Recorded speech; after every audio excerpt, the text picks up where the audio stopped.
tous, bienvenue dans Rencontre. La Chine a organisé récemment un grand rassemblement pour célébrer le 40e anniversaire de la réforme et de l'ouverture du pays. Si on se félicite des progrès réalisés, il faut quand même rappeler que le pays a eu à gérer un nombre impressionnant de premières fois tout au long de ce processus. Aujourd'hui, avec notre invité, nous allons essayer de retracer le chemin parcouru par la Chine durant ces 40 dernières années.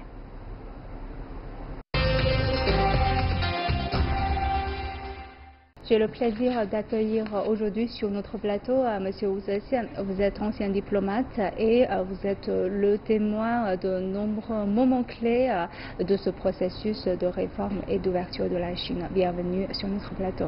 Bonjour.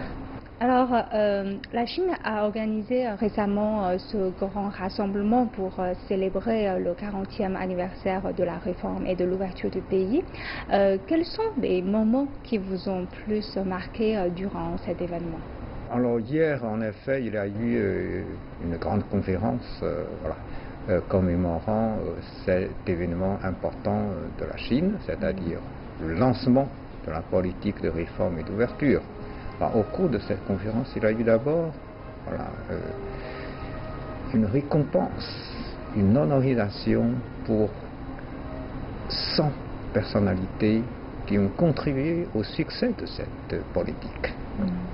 Il y a eu des personnalités qui sont décédées, il y en a d'autres qui sont encore là, et qui étaient présentes, et puis il y a aussi des amis étrangers. Bon. Après, il y a eu un discours très important du président Xi, qui a profité de l'occasion, bien sûr, pour réaffirmer la volonté de la Chine de poursuivre la voie de réforme et d'ouverture. Mais avant, il a surtout donné une appréciation exceptionnelle, à mon avis, à cette politique de réforme et d'ouverture. Qu'est-ce qu'il a dit? Il a dit, c'est une révolution. C'est une révolution du peuple chinois et de la nation chinoise, ou de l'évolution de la nation chinoise. Je crois que c'est sans précédent. Avant, on a toujours souligné l'importance de cette politique de réforme et d'ouverture, mais je crois que c'est la première fois qu'on a qualifié cette politique de révolution. Mais ce n'est pas tous les jours qu'on qualifie des événements politiques de révolution. Pourquoi je pense que 40 ans après, on réalise mieux combien c'était crucial, combien c'était important pour le peuple chinois, pour la Chine, pour la nation chinoise, d'avoir lancé cette politique qui a permis finalement à la Chine de se retrouver aujourd'hui dans une situation de développement exceptionnelle.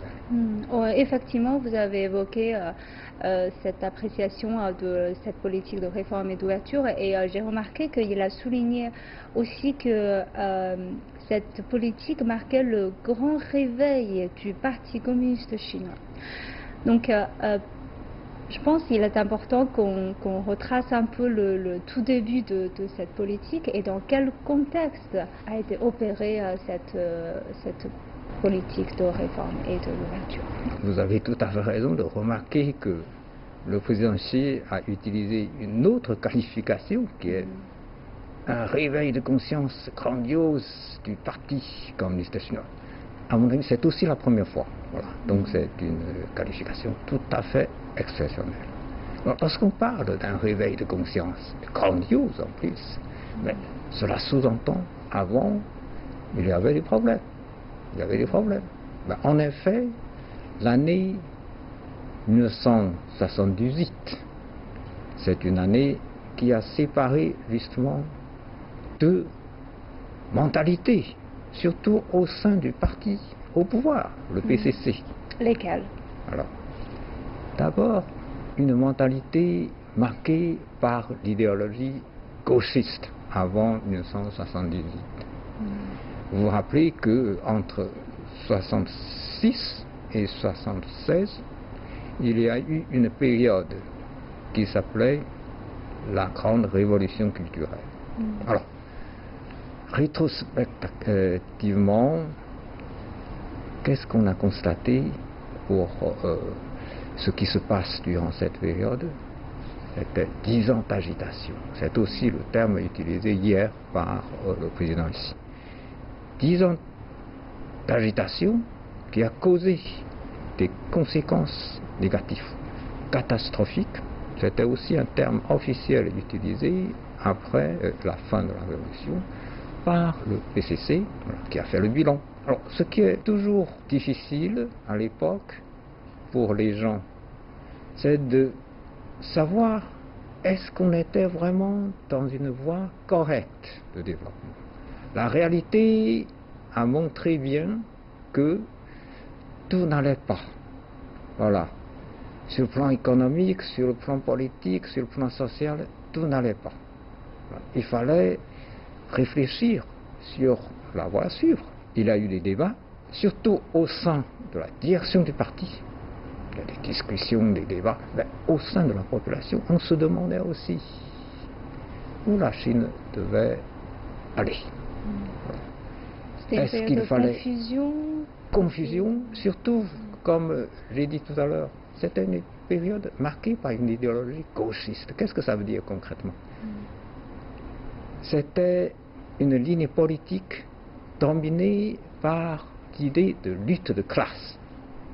Or, théoriquement, ou effectivement, après 1949, après la naissance de la Chine nouvelle, on devrait se concentrer sur la construction, surtout le développement économique du pays. Il y avait beaucoup d'urgence.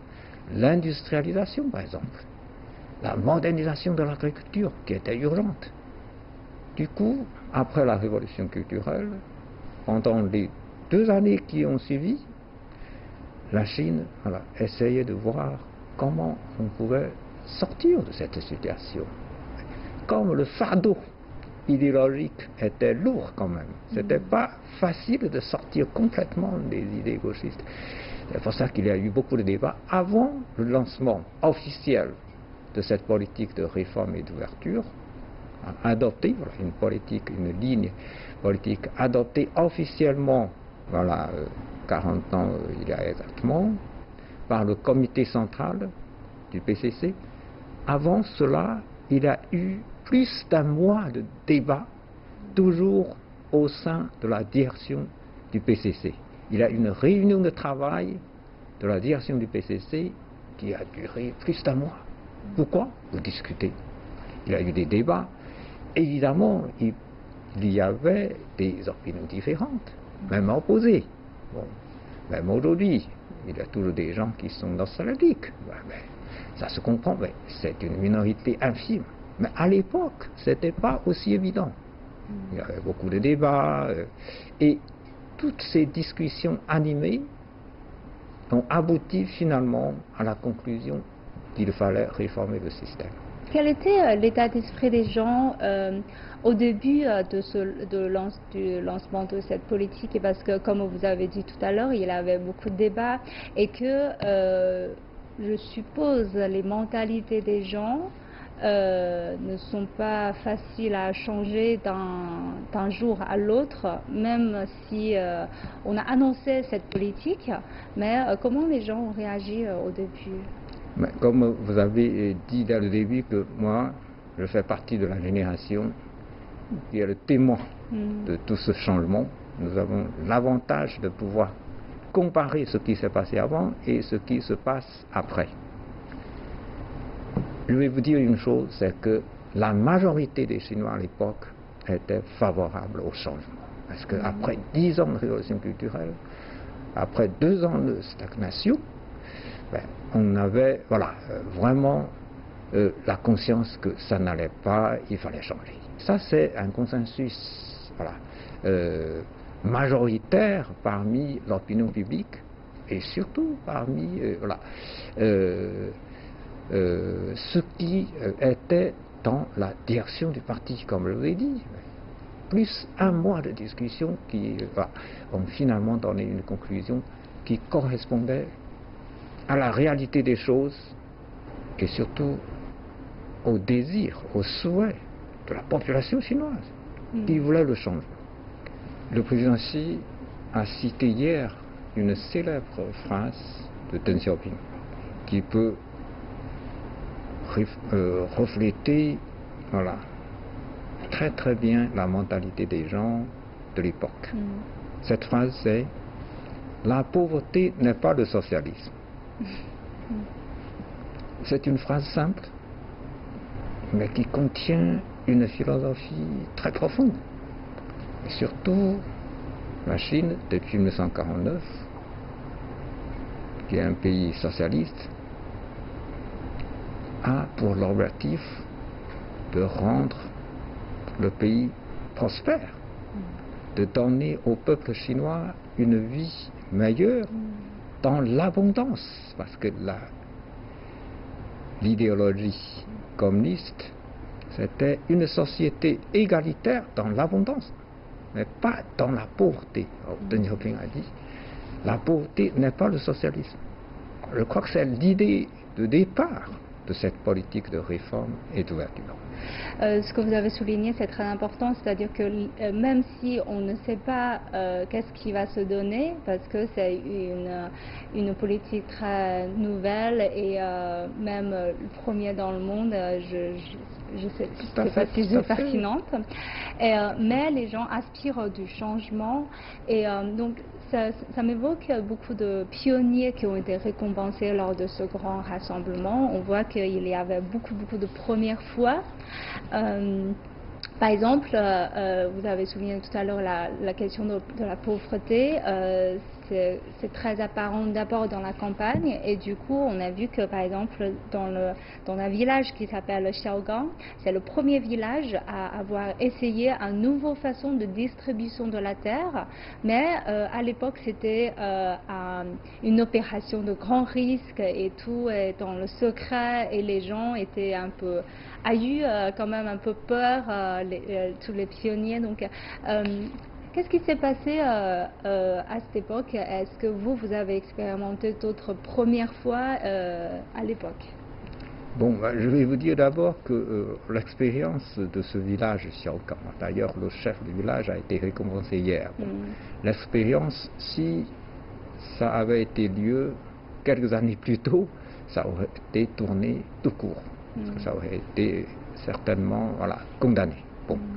Mais là, ils ont eu la chance, lorsqu'ils ont fait cette tentative de changement, c'était juste au moment où la direction du parti était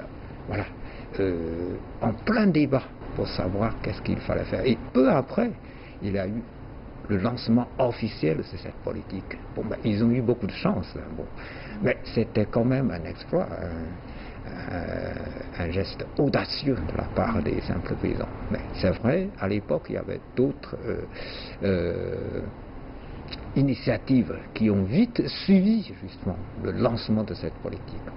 Beaucoup de grandes premières, par exemple, la création des entreprises rurales.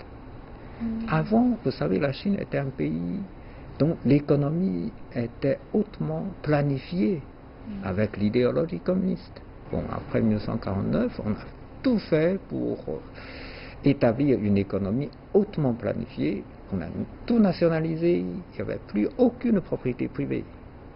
Après le lancement de cette politique de réforme, on a permis donc la création des entreprises privées. Mais les gens n'étaient pas expérimentés. Il fallait prendre le risque. Lorsque vous créez une entreprise, vous prenez le risque, ça c'est sûr.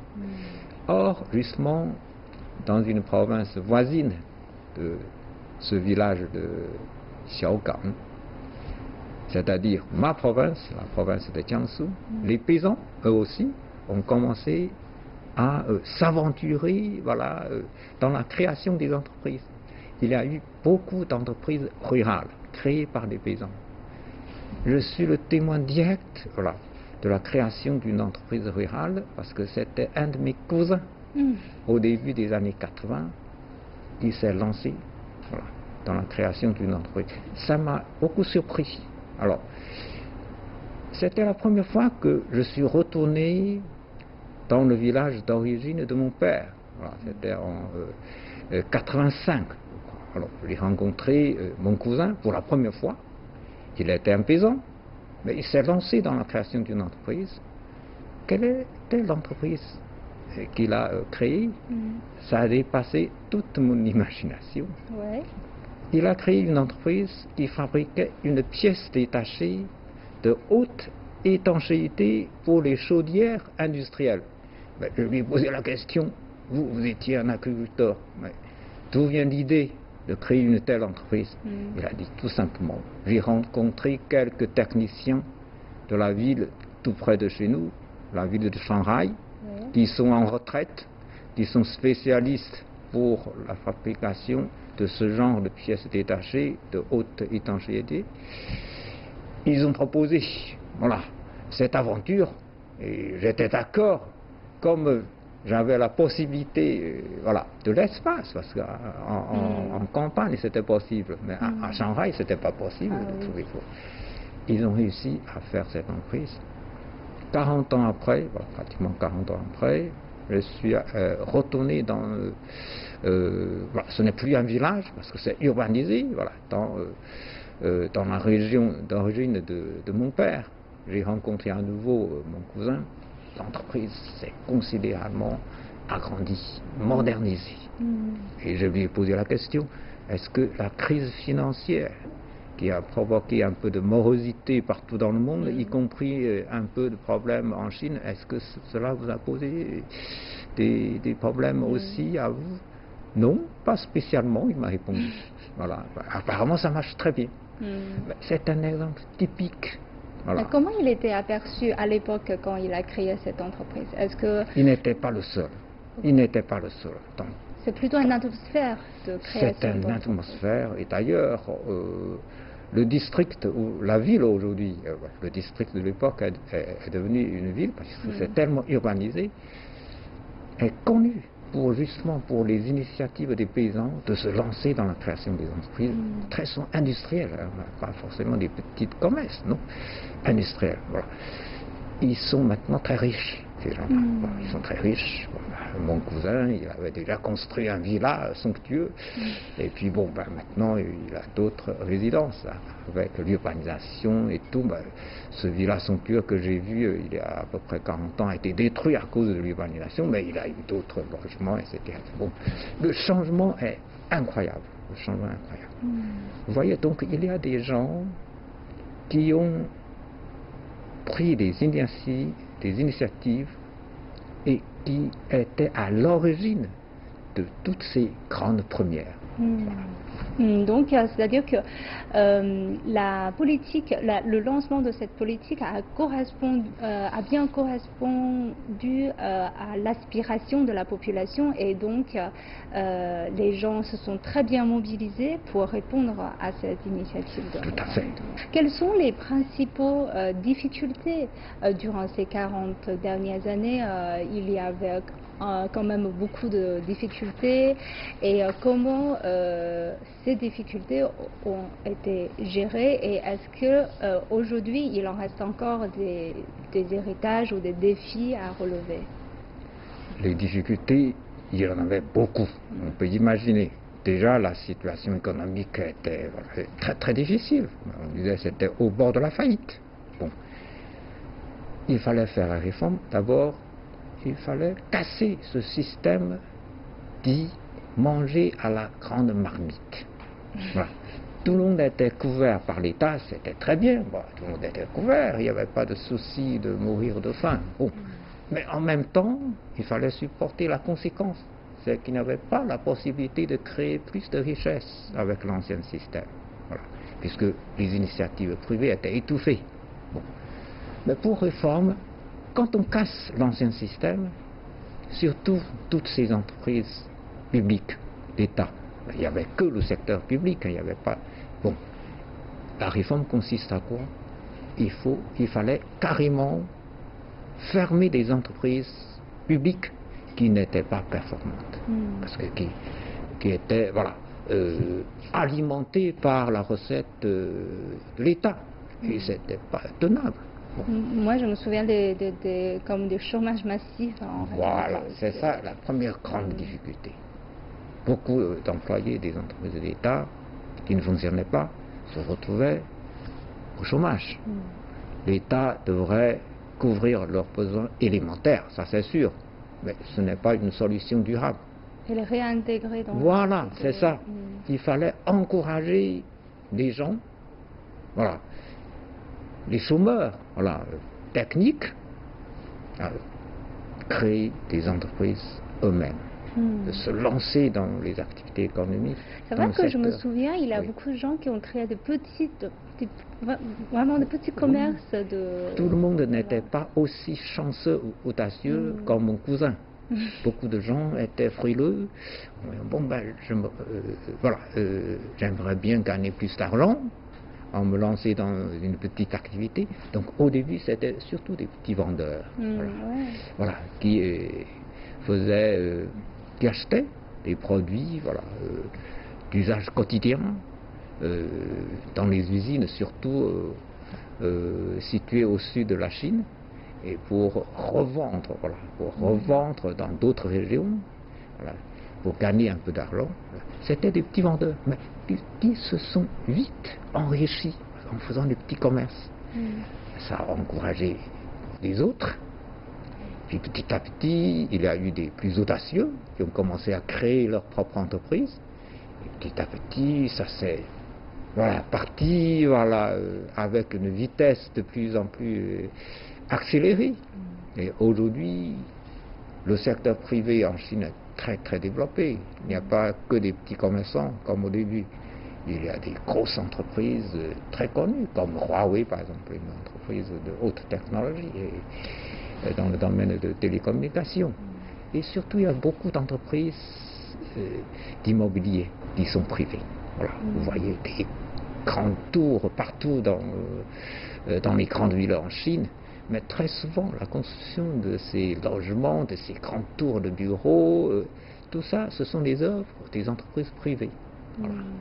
Et, voilà, vous voyez, donc au début, la première difficulté, c'était comment gérer cette situation de licenciement due à la réforme. Mais finalement, on a réussi. La deuxième grande difficulté, c'était comment sortir de l'état de faible productivité agricole. Ça, c'était un problème qui a tourmenté tous les Chinois durant des milliers d'années. Comment on peut manger à la faim? Voilà, à sa faim. Ça, c'est vraiment quelque chose de vital et crucial pour les Chinois pendant des milliers d'années. Bon. Et encore aujourd'hui, je pense qu'il y a beaucoup d'interrogations sur est-ce que la Chine peut toujours avoir une suffisance alimentaire. Mais justement, avec cette politique de réforme et d'ouverture, on a réussi. Mais au début, c'était une question. C'est pour ça que les villageois de Xiaogang, que vous avez mentionnés, se posaient la question, si on continuait comme ça, on n'aurait jamais pu s'en sortir. Voilà, il fallait trouver d'autres solutions pour pouvoir justement manger à sa faim. Voilà, bon. Et quelle est la troisième difficulté? Ça, on a réussi avec la réforme des systèmes. Il y avait évidemment beaucoup d'autres difficultés. Voilà.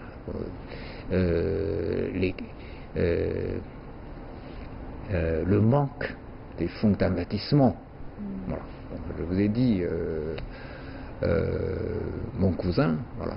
Au début, c'était un petit atelier, parce qu'il n'y avait pas suffisamment de fonds. Voilà.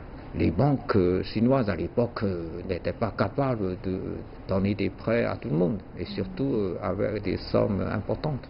Donc au début, c'était toujours des entreprises de petite envergure, mais très vite, avec les bénéfices qu'ils ont réussi à dégager, et ils ont agrandi leurs activités, etc. Mais au début, c'était vraiment une grosse difficulté.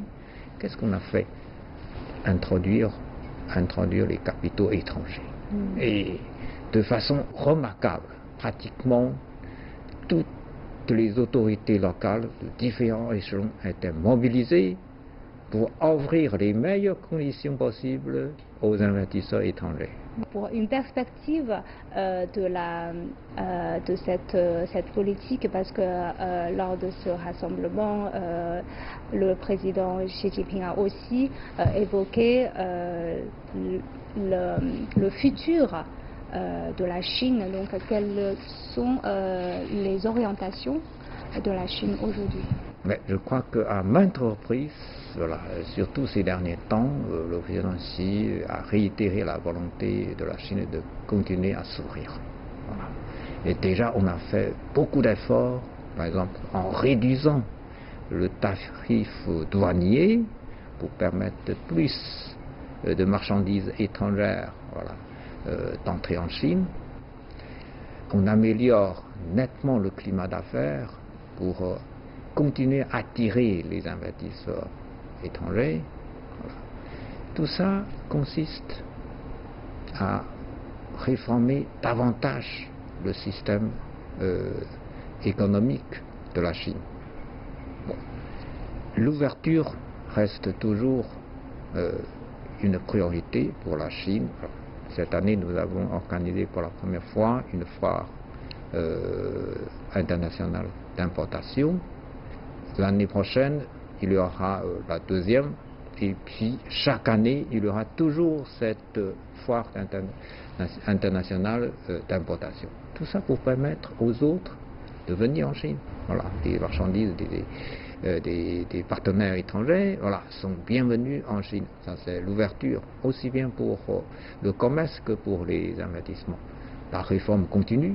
Le président Xi a énuméré les mesures de réforme hier. Voilà, je ne vais pas citer un par un, mais cette volonté est là. Voilà, on va continuer à réformer sur tous les plans.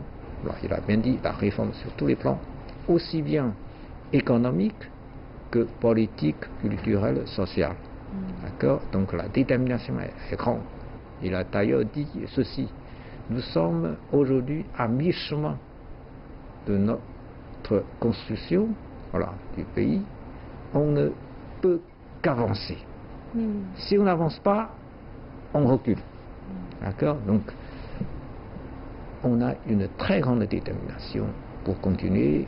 L'objectif final, je crois que c'était déjà fixé dans le rapport du 19e congrès du PCC, qui a eu lieu l'année dernière, il y a juste un an. L'objectif, c'est de construire un pays socialiste, prospère, hautement civilisé, voilà, et écologique vers le milieu du siècle. D'accord? Donc il nous reste encore à peu près voilà, un peu plus de 30 ans. Avec ce qu'on fait aujourd'hui, grâce à la politique de réforme et d'ouverture, on a toutes les chances de réussir notre pari. Voilà. Cet objectif de devenir, de transformer la Chine en un pays moderne, développé, et sera certainement atteint. Franchement, déjà, aujourd'hui, si on regarde la vie des citadins dans les grandes villes, l'objectif est déjà atteint. Mais pour la Chine, qui compte 1 milliard, pratiquement 400 millions d'habitants, l'essentiel, c'est de réduire les écarts de développement. La tâche est toujours difficile, les défis sont sérieux, c'est aussi ce que le président Xi a mentionné hier, mais nous avons toute la confiance et toute la détermination de réussir ce pari. C'est vrai que si on regarde les chiffres, la Chine aujourd'hui, si on compte le PIB par habitant, c'est le 82e rang au classement mondial selon le Fonds monétaire international. Donc comme ce que vous avez bien dit, il y a encore beaucoup de chemin à parcourir. Évidemment, évidemment. Donc c'est encore le plus grand pays en développement, ce n'est pas encore un pays développé. Donc c'est pour ça qu'on s'est dit, il faut encore faire beaucoup d'efforts. Mais l'objectif est là. Dans 30 ans, voilà, on devrait atteindre l'objectif. Alors je vous remercie, M. Wu Zhexian, d'avoir partagé vos analyses avec nos téléspectateurs. C'est un plaisir. Et je vous remercie d'avoir suivi notre discussion. À la prochaine.